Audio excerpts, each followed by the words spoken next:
Now we turn our attention to how markets opened this morning. Asian stocks retreat after rally in the previous session as investors seek new catalysts after holiday in the US.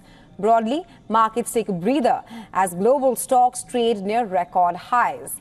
Early on Thursday, the MSCI Asia Pacific Index slipped 0.1% after jumping 1% on Wednesday. Shares in Japan, Hong Kong and Australia posted small losses.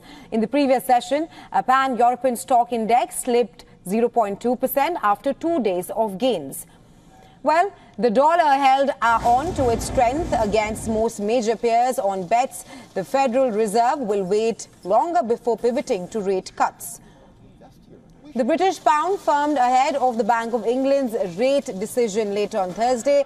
The move comes despite data showing inflation easing to the Boeing's 2% target. Reason being, price pressures still remain sticky in the key service sectors. Well, in Asian trading hours, the offshore yuan slipped to its weakest against the dollar this year. Reason being, China set the yuan's daily reference rate at its weakest since November.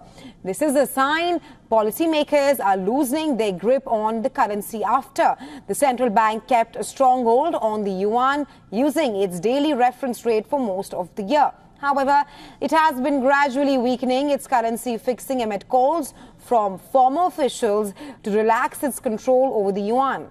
The weaker fixing no Thursday came as Chinese banks maintained their benchmark lending rate for a 10th straight month.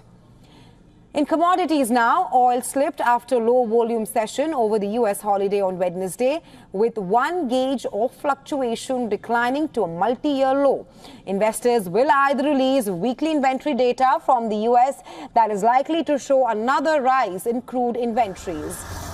Recently, the Brent was little changed, near $85 a barrel, while US crude was above $81 per barrel. Meanwhile, gold held steady for a second day.